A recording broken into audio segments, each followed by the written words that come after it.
Sports talk conversations with a good laugh mixed in. This is the Sports Talk with Thetford and Ashby podcast from Double T 97.3, presented by Cantex Roofing and Construction. I'm Mike Hebert, owner of Cantex Roofing and Construction. Every day is game day, and we'll get it right when it comes to your roofing, construction, windows, and mirrors. Call Cantex Roofing and Construction today. Together, we are one serving you. Hey, welcome back to Sports Talk with Thetford and Ashby, and we have the head softball coach of Texas Tech Red Raiders, Gerry Glasco. Coach, thank you for taking time today to be on with us. Good morning. Thrilled to be here. Well, what's really neat about this is you've been on the show before, and it's oftentimes people will not come back on, so we appreciate you joining us again.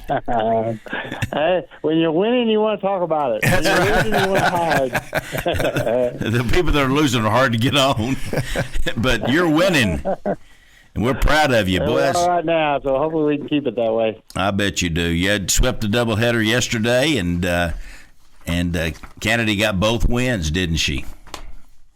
Yeah, trying to keep her in position to be the conference pitcher of the year, hopefully at the end of the year if we can win the conference. And the weather's so tricky here. We've had 2 home series. You want to build up your fan base and develop a fan base, and it's really tricky because the Oklahoma State series, we had weather come in. We had to move the games to Friday. Yeah. And then this weekend, the forecast was range to come in starting around 7 o'clock last night. I mean, there was a weather forecast on Wednesday. I did not want to move the games. I didn't want to move the games because I want the fans to be able to see our kids play.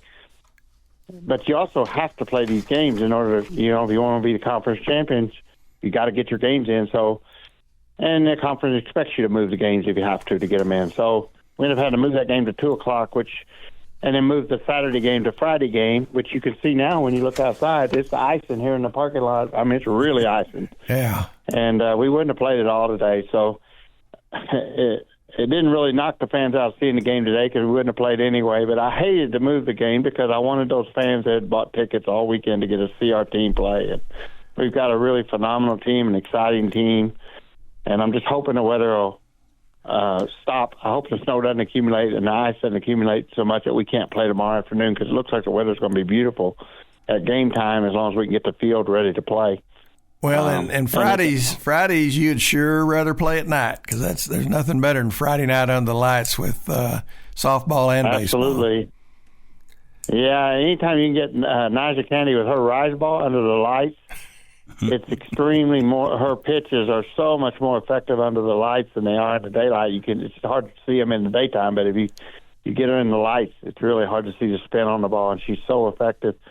But she's pretty effective anyway. But yeah, I'd much rather play at night with the crowd and the lights, and hopefully we'll get the second half of the season. We can get the fans to get to experience our ball club the way it is because it's one of the most exciting teams in the country, I think. And when you see, like the game started off last night, the leadoff hitter hit a ball to shortstop.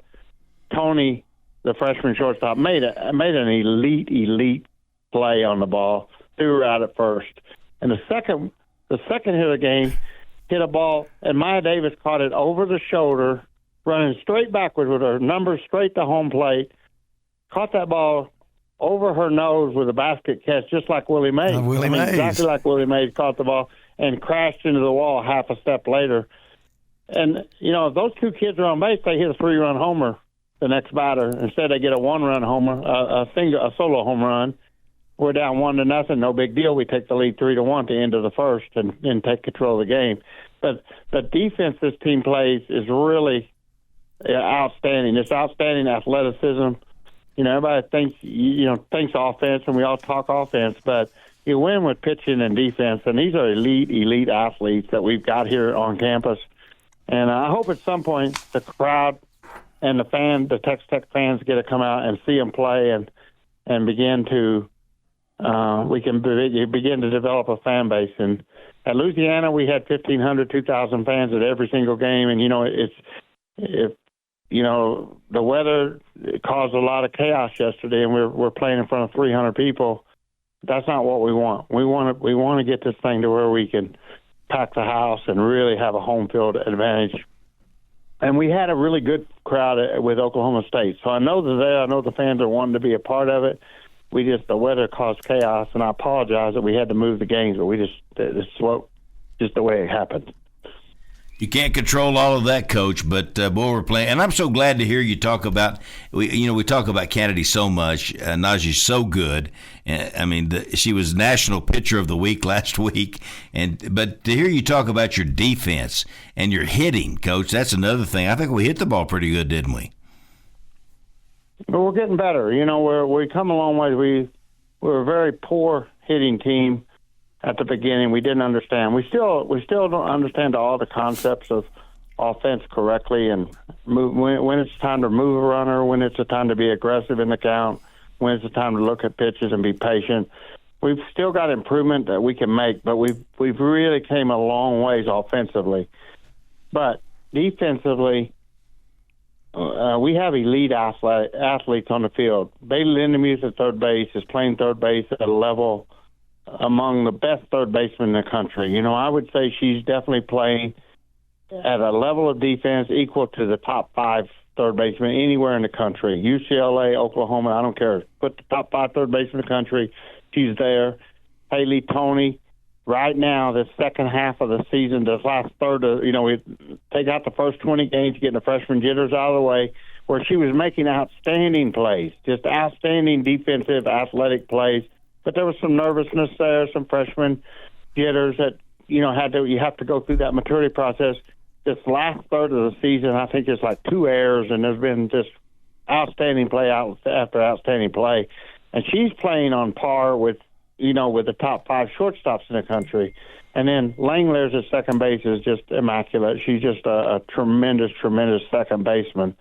And you got Vic Valdez, definitely among the top defensive catchers in the country. And you got Maya Davis in center field, who is, in my opinion, undoubtedly the best center fielder in the country right now. Defensively, she's the best center fielder in the United States in softball. And then you got Demi over in left field now, back, finally got her healthy, and she made a catch last night, just outstanding. And she's played center field here the last 3 or 4 years, so you put her over in left field, and she's got to be right there with any of the good left field. So I think our defense is what, really we can hang our hat on right now behind our pitching and defense, and we're going to keep these scores low, and then we got to get our offense to where we can consistently win these games in the second half. Coach, what's a shame about that is, though, Najee strikes out so many batters that we don't get to see our defense near enough. That's fine. Tell her to let them hit it some. And that makes it even more challenging because, when they do hit the ball, you can't let it surprise you. You have to be wanting to pitch. I tell them all the time, like every single pitch, you be planning on the ball to exit your direction. If you're waiting on it, you'll be ready to make the play. And you have to be very mature as a defensive player to have a pitcher out there striking out 10, 12 batters a game, and then you still expecting the batter to hit you the ball on every pitch. But that's what you have to learn to do. And I think that's another thing that we've gotten better at, and I think we can get even better down the stretch. But we're not being surprised by balls as much. Hey, Coach, try this. Darren Hayes and I, we had Daryl Rosenauer and Larry Hayes and some really good pitching. And when we'd play an inferior team, Darren and I would take turns shutting our eyes out in the outfield or turning around and turning our back during the outfield. Try that. Let them try that for a while. It's almost like the king in his court. I'm sure Coach Hayes really appreciates that. Yeah, it's almost like the king in his court, and you go, I'm not going out this inning. I'm going to stay in here. y'all got it. Hey, Coach, all right, we got a really good freshman pitcher too, and apparently our really good freshman shortstop. What is our classification around the infield and outfield? Are we pretty young? We're mixed. Langler's is a senior at second base, and then Allred is a redshirt sophomore. Tony's a freshman at shortstop, and Lindemuth is a freshman at third. So we're good there. We got a lot of stability there over the next 3 seasons. And then in the outfield, Maya Davis is a junior. Demi is a senior.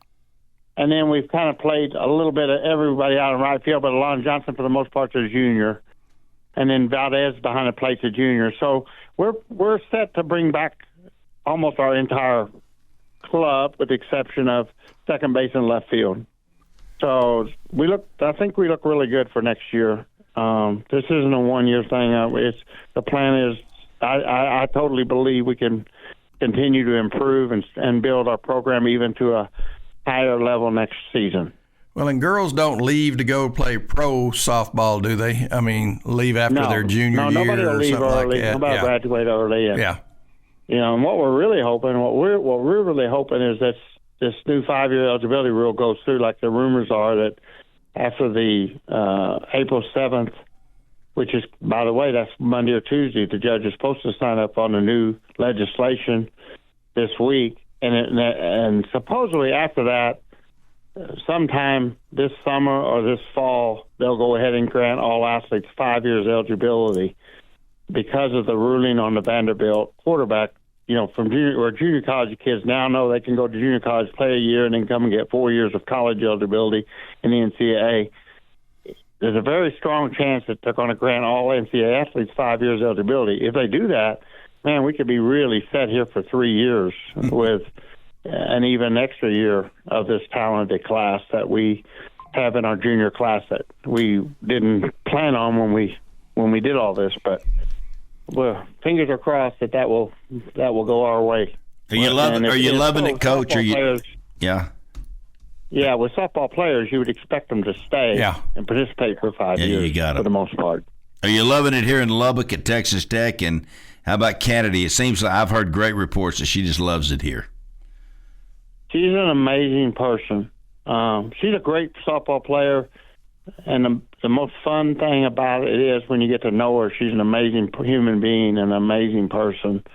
And I'm saying that sincerely, like, she is just a special individual.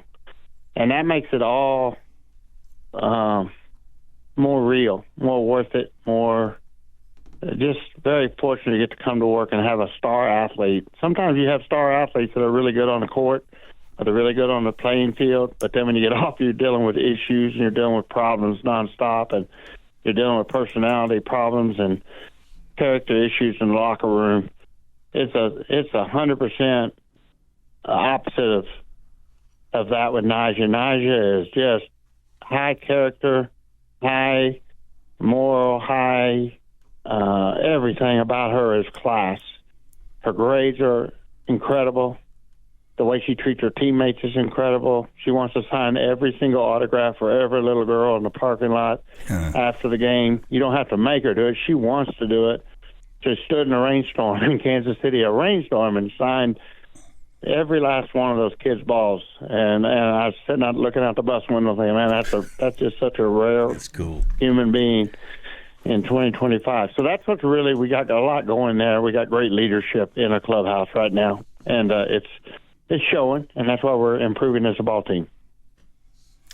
Well, yeah, those kind of players are really unique, and when they're your best player and they're that way, it sets such a great example for everybody on the team.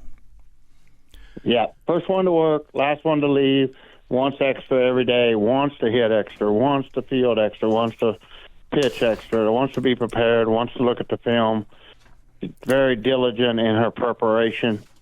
And there's a reason why she's number one player in the country. It's just when you see how hard she works at being prepared before a game, and that's one of the things we've had to really deal with during this injury.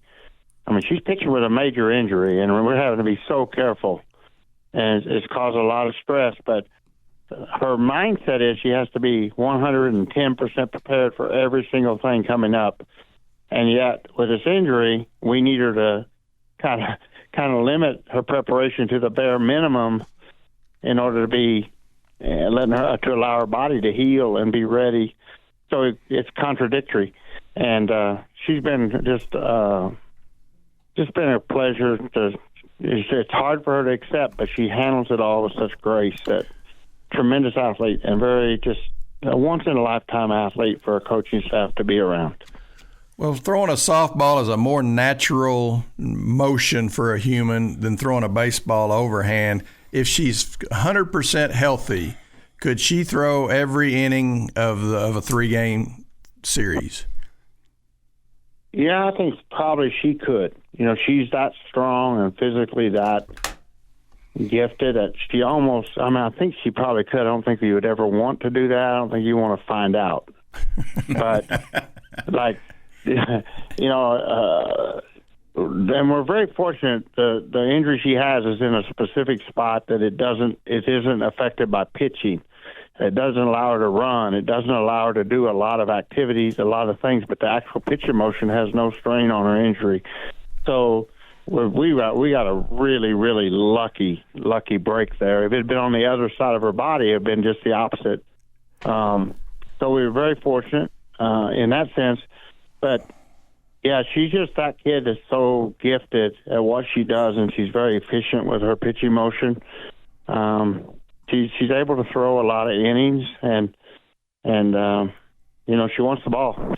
She wanted the ball last night. And, she started out the game throwing 67, 68, 69 in the first inning because she knew it was going to be a long night, and the plan was to conserve herself, just go easy. And in the seventh inning of the second game, she's throwing 71, 72, 70. Everything was 70 and up. It's just amazing how after 140 pitches, she was way stronger or throwing with way more velocity. All right, and a lot of it was, she wasn't holding back. She was going for it. No game today. What time tomorrow? Game time scheduled for 12 noon. But I think with the weather the way it is, if we have to get snow and ice off the field, I could see us delaying that game till 1:30. But if all goes well and it doesn't accumulate snow or ice on the field, 12 o'clock start. And the weather should be good. Right. It looks like sunshine, looks like 50-degree weather.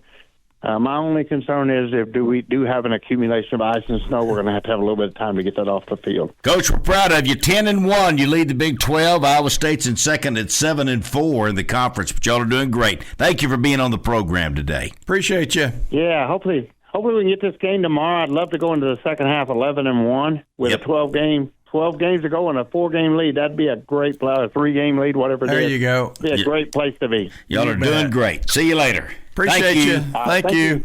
Sports talk conversations with a good laugh mixed in. This is the Sports Talk with Thetford and Ashby podcast from Double T 97.3, presented by Cantex Roofing and Construction.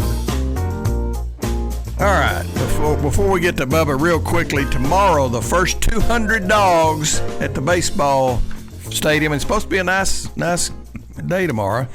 They get Red Raider dog collars. It's Bark in the Park tomorrow, so bring your dog out. The first 200 dogs get a collar. That'll be fun. All right, what do you think about that, Bubba? Are you there? Hey, good morning. How you guys doing? We're great. How are you doing? Oh, doing good. I'm just leaving an event up here. We had our Hall of Honor, our first Hall of Honor inductees here at Arlington Baptist this morning. Oh, how about that? That's cool. Yeah, just leaving that. So that's a really good deal. Yeah, that is. How long has the school been around, Bubba? It started here in the '60s, I believe, and been here since then. So it's quite a while. Okay. Kind of like me, I've been around since the '60s. Yeah, been around a while. Yeah, been in the '60s. In fact, you were 1960, weren't you? 62. 62.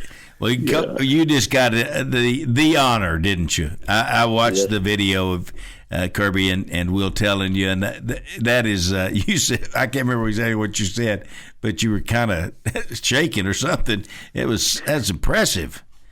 Well, it was shocking. They tricked me. They had made it think we were going to talk about the tournament, and I was extremely shocked that that was happening, and they would consider me fit to be in that position. And I'm really happy about it. And but I was, like I say, I was shocked at the moment. Well, I'll say this: if I was as good as you were, I would have been shocked that I wasn't in him before now. You should have been with the first group. I never even thought about that, really, to tell you the truth.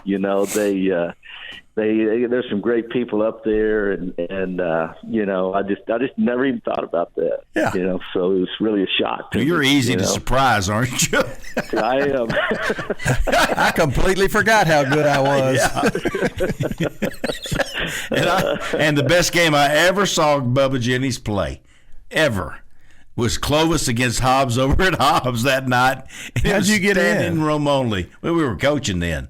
We were coaches, so we were able to get in. We stood on the end. There was no seats, and they could not stop Bubba. And they had really good players, too, that were trying, and they could not stop him. It was phenomenal. Was it a good game? Oh, my gosh, it was a great game. We always had fun games when we played Hobbs. You know, when I first played Hobbs, my very first game, the first thing that happened was we got the tip, and the guy stole it from me right off the bat and they left. That was your first. That's great. Welcome to the Hobbs press. You know? But no, we got beat that game by 30. But then we came back the next game. We played them and we beat them at their place. And then we had to go play them the next night at their place again because we tied for the district lead and we beat them again. Well, I was at one of those games. I don't know. You won the game, I think, and it was at Hobbs.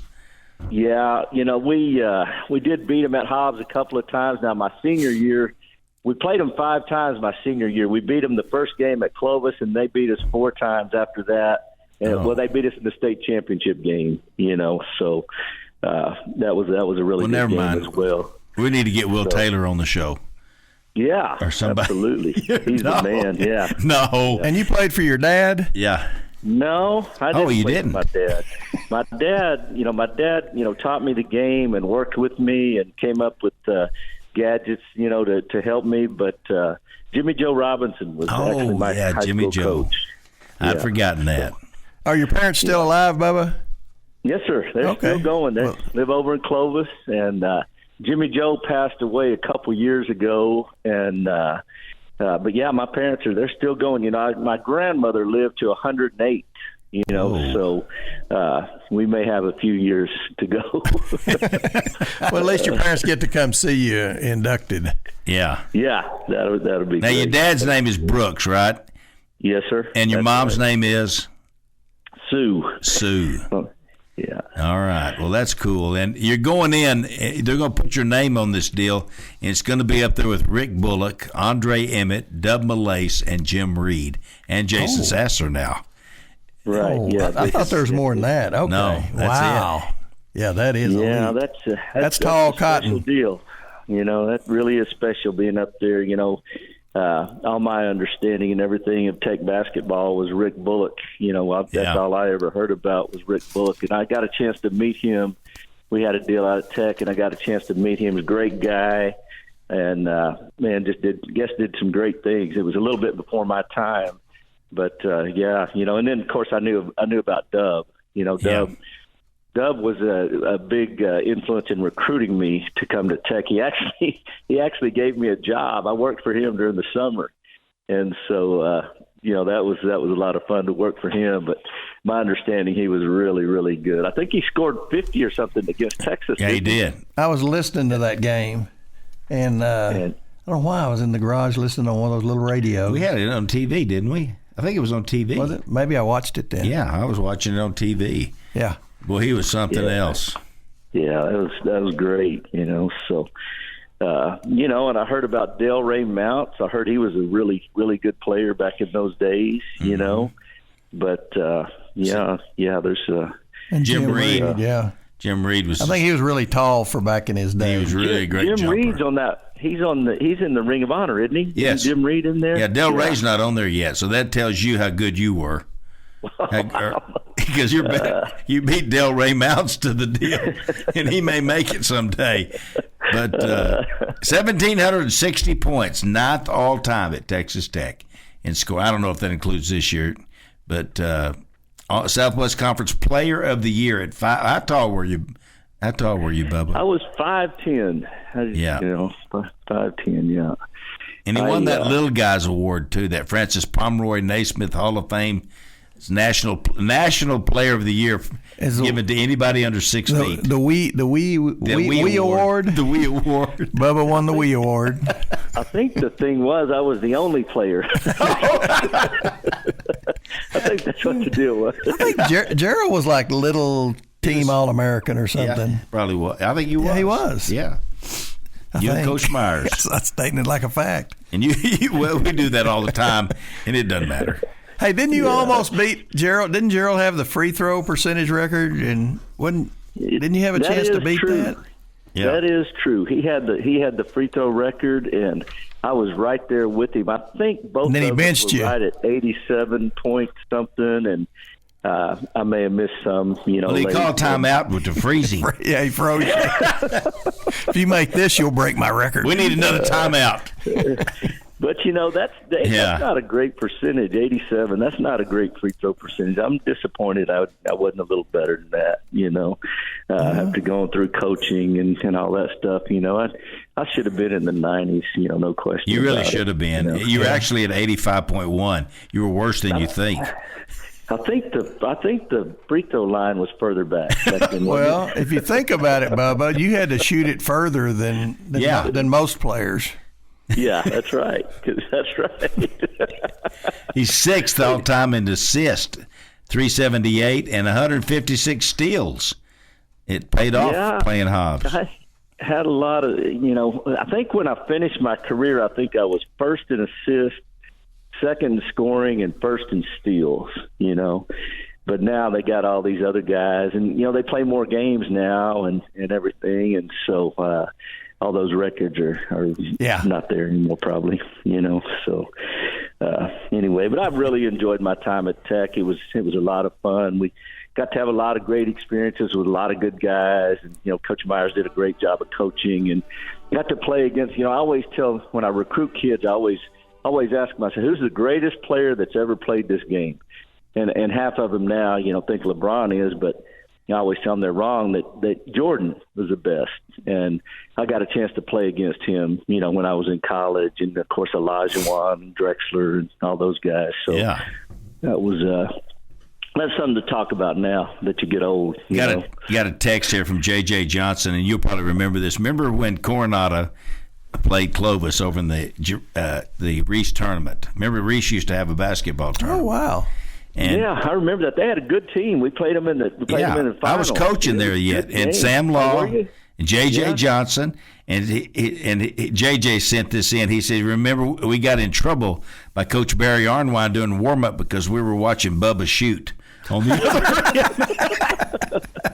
Hey, they had another little guard named Scott something, didn't they? Scott Williams, yeah. Yeah, he was good. He was really good. I remember him, yeah. Yeah.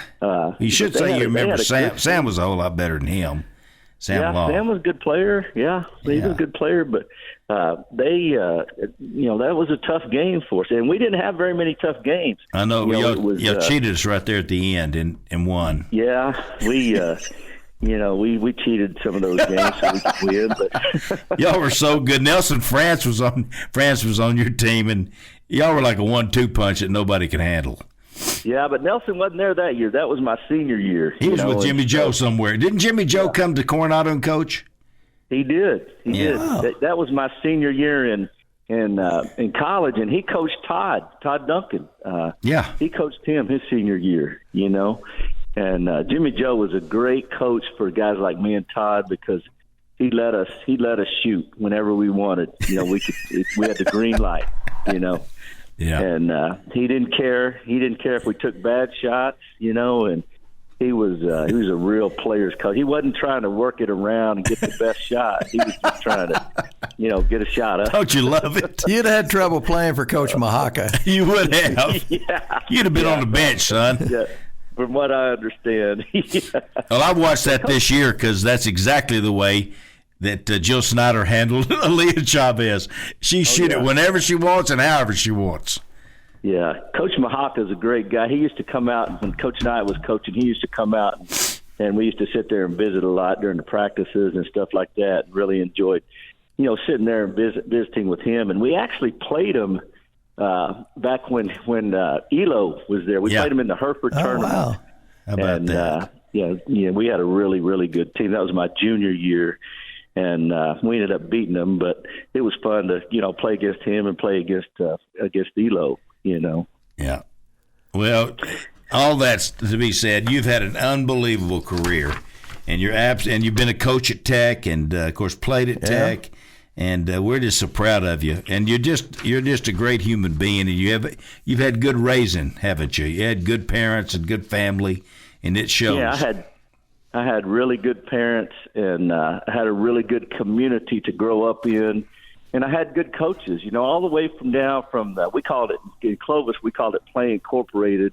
It was the little kids. I had a really, really good coach that was disciplined, and then in junior high, I had a guy named Jim Price that was just unbelievable coach, and then coach getting a chance to play for Jimmy Joe, and then playing for Coach Myers. So had great coaches all along that every single one of them was very disciplined, and I got a chance to learn a lot, from all those guys, So, I've been very blessed with the people I've been around. Well, what are you going to say in your speech? Are you going to keep it short, or are you going to go way too long? I don't know. I got to get a feel for the room before I, Yeah. before I do it. So I don't like to give a long speech. I like to do it quick, Short and powerful. Yeah. But I've had so many great experiences, in my life, and I started playing basket, and I'll probably include this in there, but when I started playing basketball, my father, I was probably 3 years old. My father took a Folgers coffee can, cut the bottom out of it, and taped it up on the wall, and gave me a tennis ball. And I shot that tennis ball in that coffee can, and that's where it all got started, right there. And How so about that?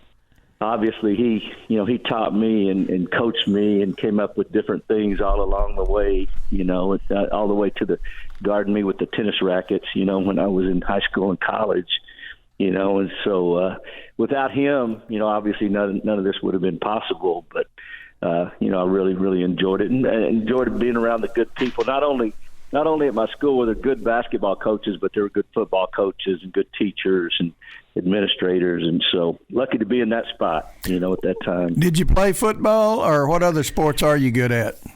Golf. I started out playing football, and we ran the wishbone, and I was a quarterback, and I loved it. I just loved it. I loved the games. I hated the practices. And then I broke my collarbone, and I was a seventh grader, and I broke my collarbone, and I was hanging around with older guys that went to the gym all the time, and I just decided then I was just going to just play basketball, So I look back on it, and I kind of wished I would have played a little more than just basketball. But, I ended up just being a basketball player, basically. Well, you turned out to be a great one. Exceptional one, and we're proud of you. We're proud of what you did at Tech. Just proud of who you are and what you meant to Texas Tech. And not only he led the Red Raiders for 3 straight years in scoring, and that's hard with Coach Myers because Coach Myers is not just launch it up there anytime, Bubba. But he's more disciplined. One thing about Coach Myers was he made those guys pass, and he made those guys scream for me. And so I definitely owe a lot to those guys. Oh yeah, because they were willing to do that. And you wouldn't find that today in kids today. They wouldn't play that style, and they wouldn't be willing to pass up their shots to get another guy's shot. Yeah. So I owe a lot to him for that because he knew you could score. Yeah, he was great for us. He did a great job with our team and put that team together that ended up winning the conference in '85. Yeah. Just everything happens for a reason. I wouldn't have been a part of that team if I wouldn't have redshirted. So there you go. Yeah. Everything works out for a reason. We don't know what game it'll be, but I can't wait to see it. I look forward to that induction. I can tell you that.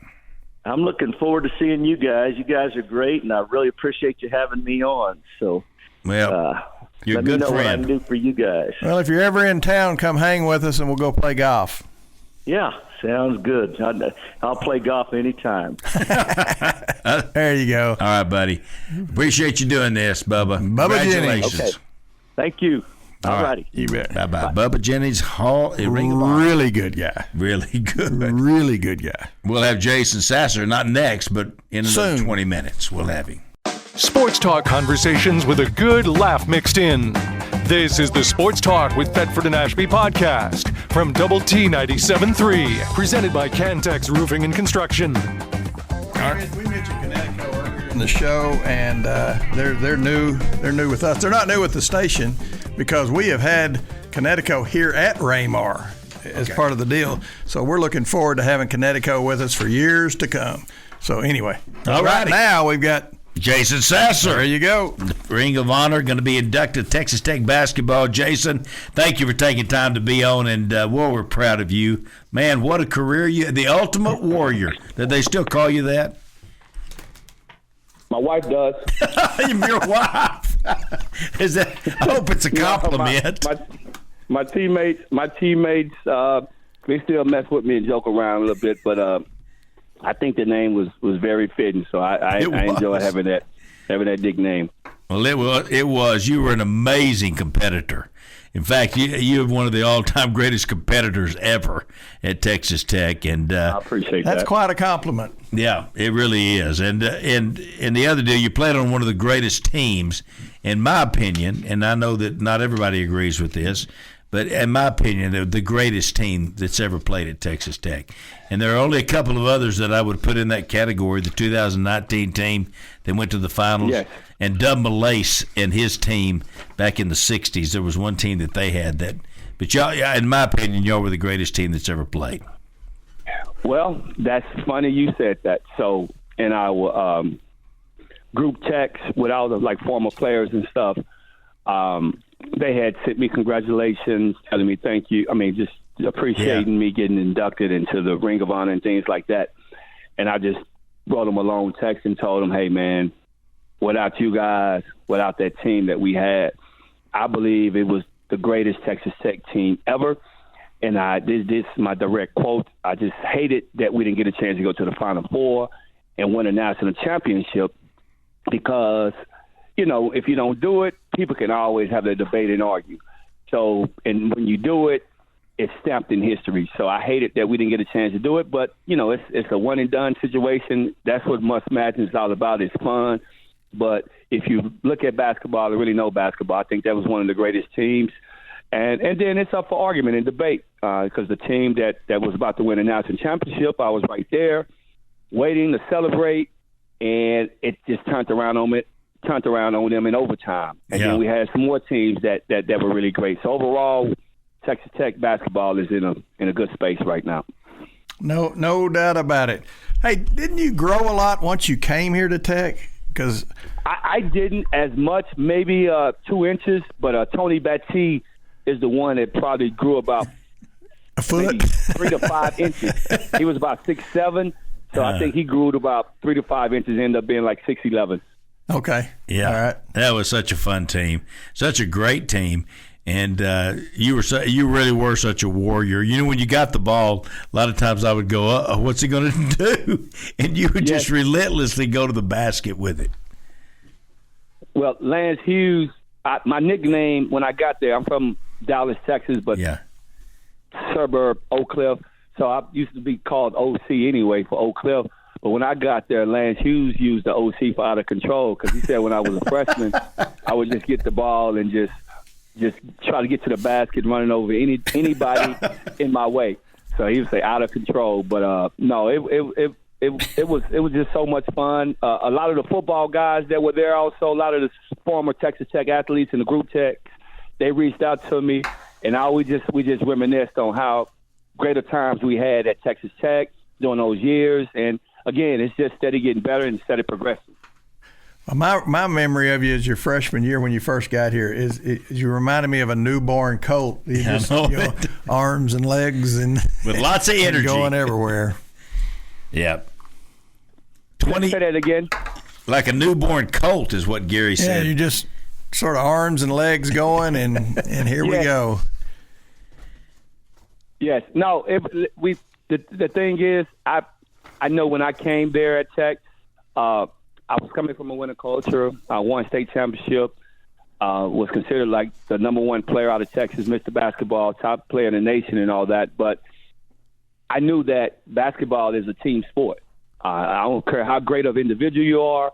If you don't have a team around you, you're not winning. So my main thing when I came there, I knew we had established, I think Lance Hughes was there.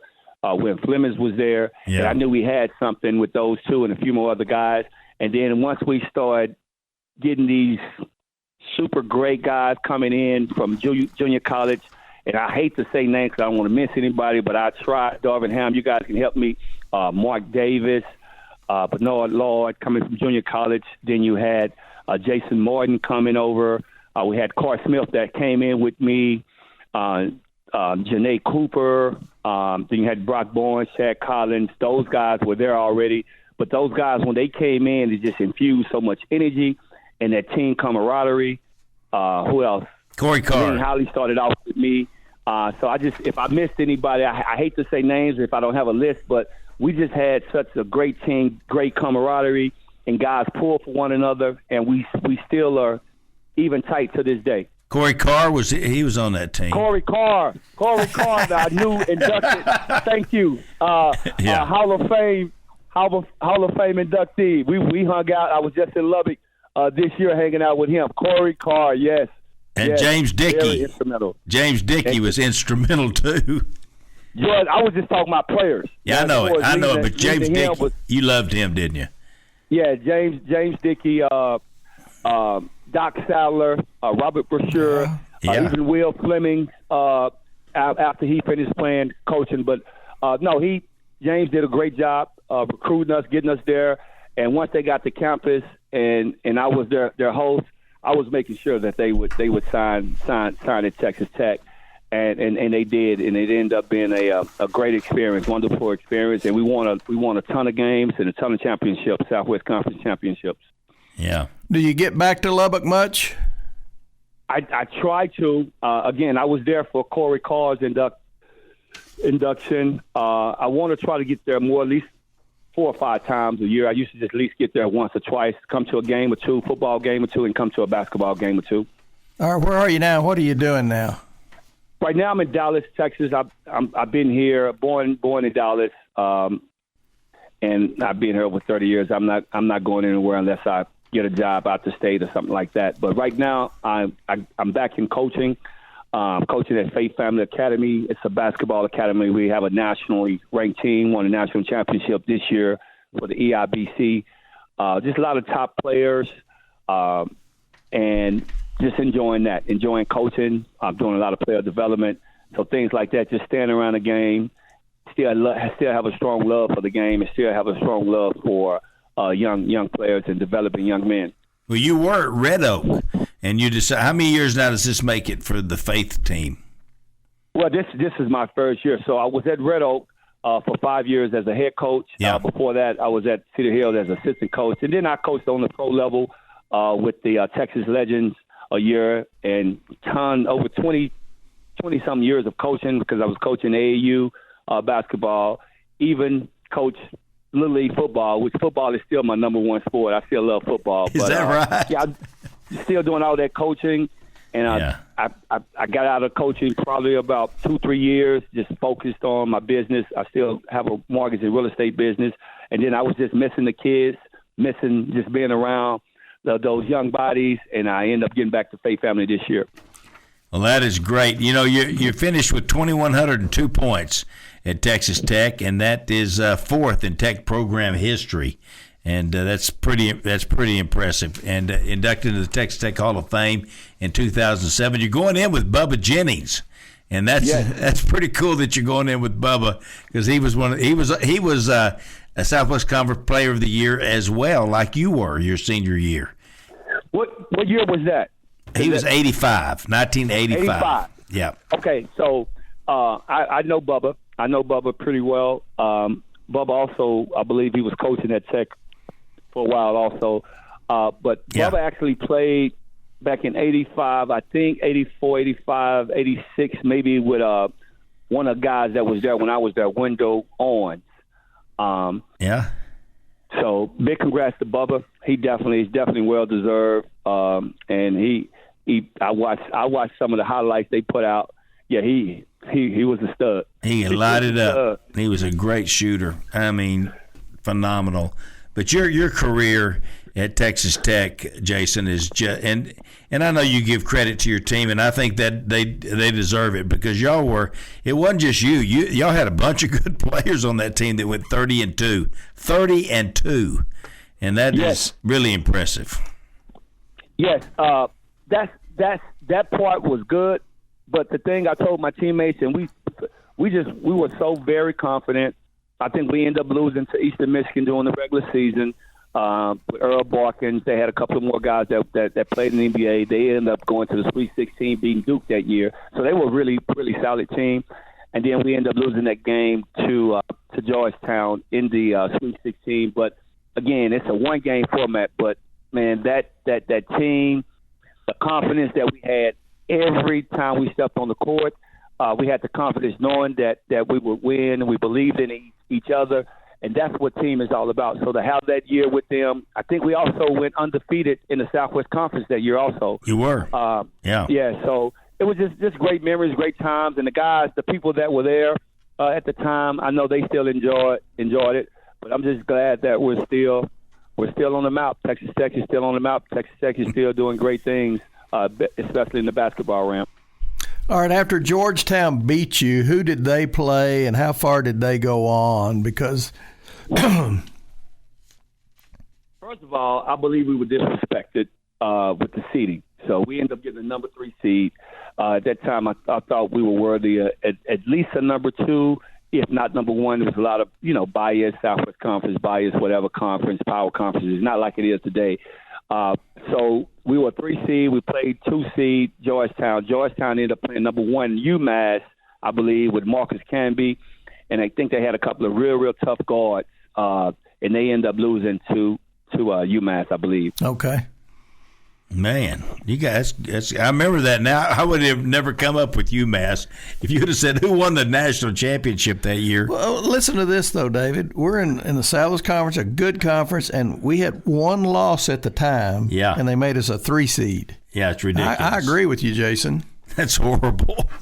Yeah, with 30 wins. And I think UMass at that time, if I'm not mistaken, was coached by Calipari at that time, and they ended up going to the Final Four that year, and I forgot who they lost to.